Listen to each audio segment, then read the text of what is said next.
Mimi nitakuwa na mambo mawili tu. Jambo la kwanza, kama katibu mkuu wa chama cha ODM, kuna watu wanasema chama imeuzwa. Mimi nataka kuwaambia, kama ni wewe umedanganywa ati umeuziwa chama, ujue umegongwa. Ujue umegongwa. Kuuza chama ya ODM ni kama kuuza Uhuru Park.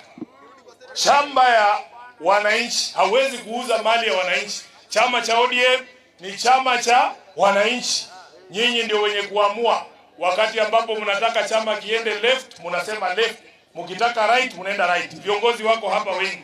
Kama katibu wenu na deputy party leader yuko hapa, ule mtu ambaye inasemekana ameuziwa ODM, ujue umegongwa. Kama kuna watu wamekula deposit yako, utawauliza wao. Sisi hatujui hiyo maneno.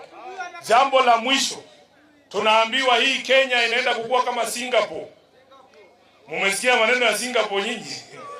Mumesikia mambo ya Singapore nyinyi? Lakini yule ambaye anatuambia mambo ya Singapore, yeye mwenyewe anakejeli viongozi wengine akiwaambia ati wamekuwa kwa uongozi miaka 40 na hawajajenga barabara ya kwenda kwao. Mimi nataka nimwambie Mheshimiwa William Ruto, uongozi ambao tunataka Kenya hii si uongozi ambao wewe ukiingia kwa mamlaka unajifikiria wewe mwenyewe na watu wa kwenu peke yake. Wanasema hauwezi kuanza wewe kama kiongozi unawe mkono ukule, wananchi wanakuangalia wakiwa na njaa. Kiongozi mzuri anakula mwisho, si ndio? Baada ya wananchi wake ambao anaongoza, wao wamekula tayari, wewe unakuwa wa mwisho kukula. Kama hiyo ndio akili ambayo unatuambia inaenda Singapore, hakuna Singapore mtafika nyinyi watu.